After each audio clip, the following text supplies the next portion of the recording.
Alright, VHR, here we go. KIllrogg, position video number 5 of our video series for positioning.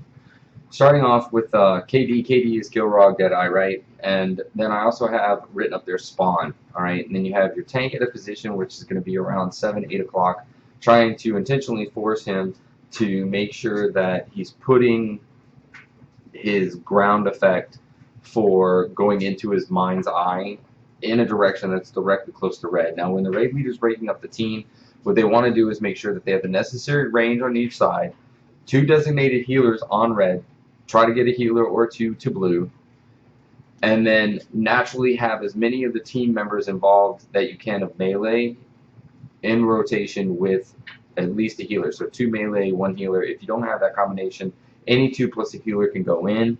The idea is to just work with it, as you can and get to the spot as consistently as you can every minute. The priority of this fight is twofold. You have to take care of doing the Heartseeker correctly and then healing through it properly. Okay?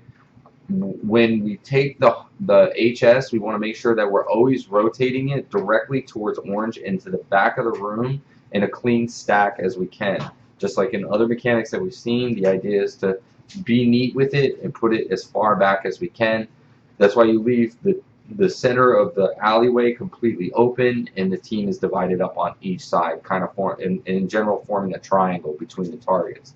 Now, when the teammates go in for Team 1 and Team 2, their responsibility is to avoid the fire on the ground and kill as many ads as possible. Upon hitting 20 of the debuff, then intentionally stand in the fire on the ground and die as quickly as possible to bring him back into the field of play and out of his mind. Now, doing this properly means that the healer needs to sit around where the tanks are for a little bit to help cleanse up the fel corruption and then move back to their red position. Team 2 needs to prepare itself to be able to go into his eye upon the 1 minute breaking down. DPS needs to focus all the time on ads, and then when it seems like it's clear, then you can go ahead and focus on the boss. But a majority of the time, you need to sit there and make sure you're on ads. Also, as raid leader, you need to make sure that you take the necessary steps to have interrupt rotation going. And for tanks, I suggest whatever you can use as an interrupt, stay open and do an open call out when you don't have them available. For example, on the Paladin, we have Rebuke, and then we also have Shield. The shield toss that we can do, and both of them are interrupts. So what I do is I just avoid using both of them until it's time to, and then just call it out. Be like, I have none. Somebody get the next one. And then there is a debuff, but it can be managed properly. So really, it's not too big of a deal. Just using active mitigation when it starts to stack is what we've been doing consistently. Big thing for the healers, some of the elements that, for example, a Paladin can do is that it can use its HOP, its Hand of Protection, to be able to cleanse off the DOT from Heartseeker. So that's viable, and I suggest using it, a consistent basis. During death throws, the big thing is to constantly be moving and then get back to your stack positions. Hulking Terrors, when they come out, do Rendering Howl, and when a Rendering Howl goes through, you automatically need to go into an AoE global healing cooldown.